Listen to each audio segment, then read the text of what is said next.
Bienvenue dans Méditons ensemble.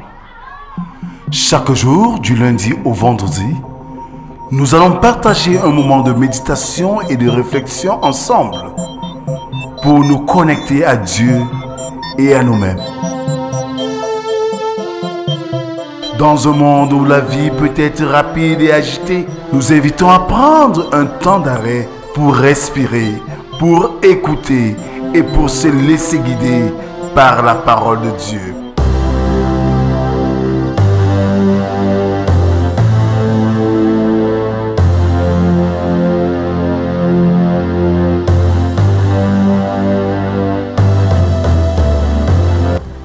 Rejoignez-nous chaque jour pour une méditation guidée, basée sur les Écritures et destinée à vous aider à trouver la paix, la joie et la sérénité dans votre vie quotidienne. Alors, prenez une profonde inspiration, fermez les yeux et célébrons notre Dieu.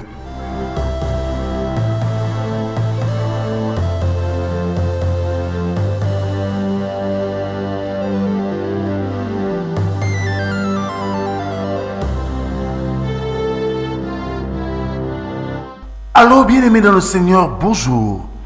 Nous sommes aujourd'hui le jeudi 20 février 2025. Antoine de Rivaro dit ceci: la parole est le vêtement de la pensée et l'explication en est l'armure. Je nous invite ce matin, une fois de plus, bien-aimés, à ouvrir nos cantiques sur les ailes de la foi pour chanter à Dieu notre reconnaissance. Psaume 77. Jésus est au milieu de nous.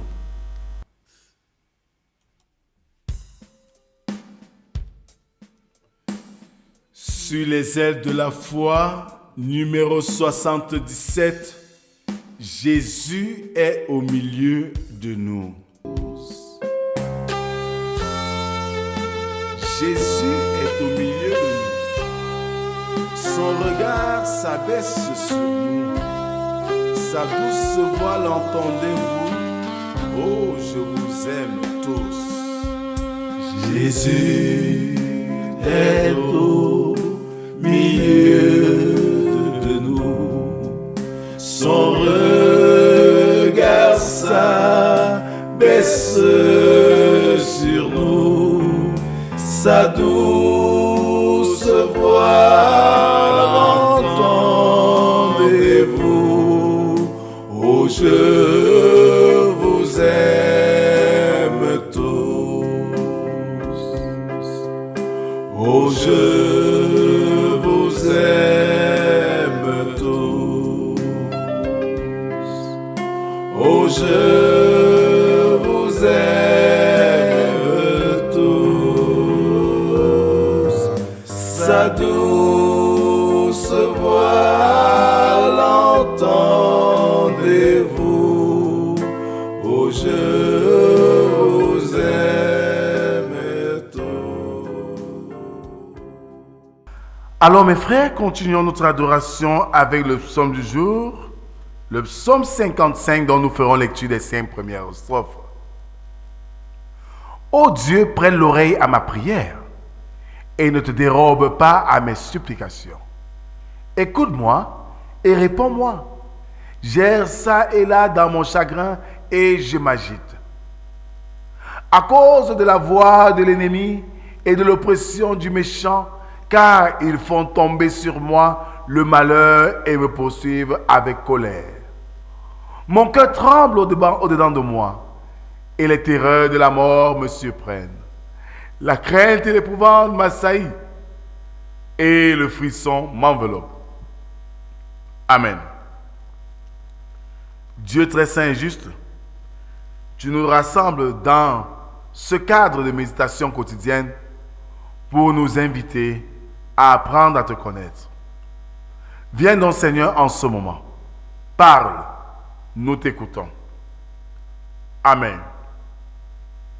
Alors, bien-aimés, ce matin, nous méditons dans l'évangile de Jésus-Christ selon Luc, chapitre 10, du verset 38 au verset 42. Là, il est écrit: comme Jésus était en chemin avec ses disciples, il entra dans un village et une femme nommée Marthe le reçut dans sa maison. Elle avait une sœur nommée Marie qui, s'étant assise aux pieds du Seigneur, écoutait sa parole. Marthe, occupée à divers soins domestiques, survint et dit: Seigneur, cela ne te fait-il rien que ma sœur me laisse seule pour servir? Dis-lui donc de m'aider. Le Seigneur lui répondit: Marthe, Marthe, tu t'inquiètes et tu t'agites pour beaucoup de choses. Une seule chose est nécessaire. Marie a choisi la bonne part, qui ne lui sera point ôtée. Amen. Bien-aimés dans le Seigneur, le fait qu'un sermon soit prêché dans une maison ordinaire ne le rend pas mauvais pour autant. Quand nos amis nous invitent, on doit tout faire pour que leur âme en tire du bénéfice. Quand on est assis spirituellement aux pieds du Seigneur, cela révèle un empressement à recevoir sa parole et une soumission à ses commandements. Marthe était occupée à recevoir Jésus et ceux qui étaient venus avec lui. Cette attitude nous montre le respect qu'elle avait envers notre Seigneur et en même temps le souci des affaires de la maison. Mais sa conduite était quelque peu blâmable. Elle montrait trop de zèle dans son service. Elle y consacrait toute son énergie, ne recherchant pas la perfection. Ne recherchant que la perfection, tant pour moi. Les affaires du monde peuvent nous piéger si elles sont une entrave au service de Dieu. Et si elles nuisent au bien de notre âme. Que le temps utile est parfois gaspillé, combien de dépenses sont parfois inadéquates, même pour accueillir les serviteurs de l'Évangile. Bien que Marthe soit quelque peu fautive, elle manifestait cependant une grande dévotion et sa conduite généralement n'a jamais failli. La faveur divine est nécessaire à notre bonheur. Le salut de Christ est nécessaire à notre sécurité spirituelle. Quand cela est bien compris, toutes les autres tâches seront accomplies convenablement. Mes frères et sœurs, retenons que Christ a déclaré que Marie avait choisi la bonne part. Pour elle, le nécessaire a été accompli, se placer sous la houlette de Christ. Lors de notre départ dans l'au-delà, tout ce qui nous appartient ici-bas nous sera enlevé. Par contre, rien ne nous séparera de l'amour de Christ. Les hommes et les démons ne peuvent pas nous ôter cet amour. Cela serait contraire à la volonté divine. Alors, mes bien-aimés, accomplissons avec diligence l'essentiel et le nécessaire de notre tâche, notre engagement en Christ Jésus. Oui, notre engagement en Christ Jésus. Que le Seigneur,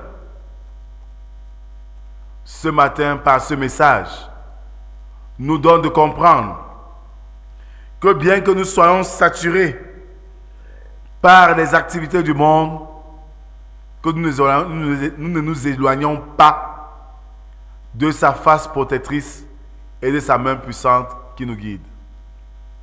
Amen.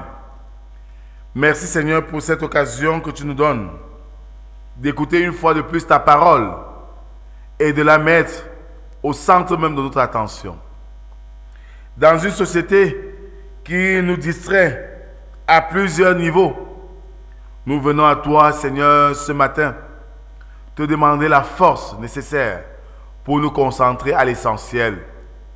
Comme Marie qui a choisi la bonne part, donne-nous, Seigneur, d'être attentifs pour prendre et choisir la bonne part, celle de te servir à temps et à contre-temps, mais sans toutefois nous éloigner de ce qui peut nous permettre de survivre sur cette terre difficile. Bien que tu sois le pourvoyeur par excellence, Seigneur, donne-nous de faire la démarcation nécessaire pour une vie de foi qui t'est agréable.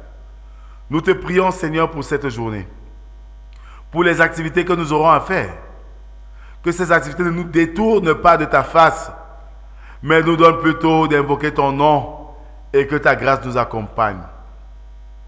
Nous pensons à ceux qui sont à la recherche d'un emploi, ceux qui sont à la recherche d'un conjoint, ceux qui sont abandonnés et délaissés, ceux qui ont soif de ton amour, ceux qui sont malades et ceux qui sont dans le deuil.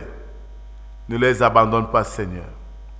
C'est au nom de Jésus-Christ, ton Fils, que nous t'avons ainsi prié. Lui qui nous a appris à te dire: Notre Père qui es aux cieux, que ton nom soit sanctifié, que ton règne vienne, que ta volonté soit faite sur la terre comme au ciel. Donne-nous aujourd'hui notre pain de ce jour. Pardonne nos offenses, comme nous pardonnons aussi à ceux qui nous ont offensés. Ne nous soumets pas en tentation, mais délivre-nous du mal, car c'est à toi qu'appartiennent le règne, la puissance et la gloire pour les siècles des siècles. Amen. En guise d'exhortation et de bénédiction. Le monde et ses attraits nous occupent, nous distraient et nous préoccupent.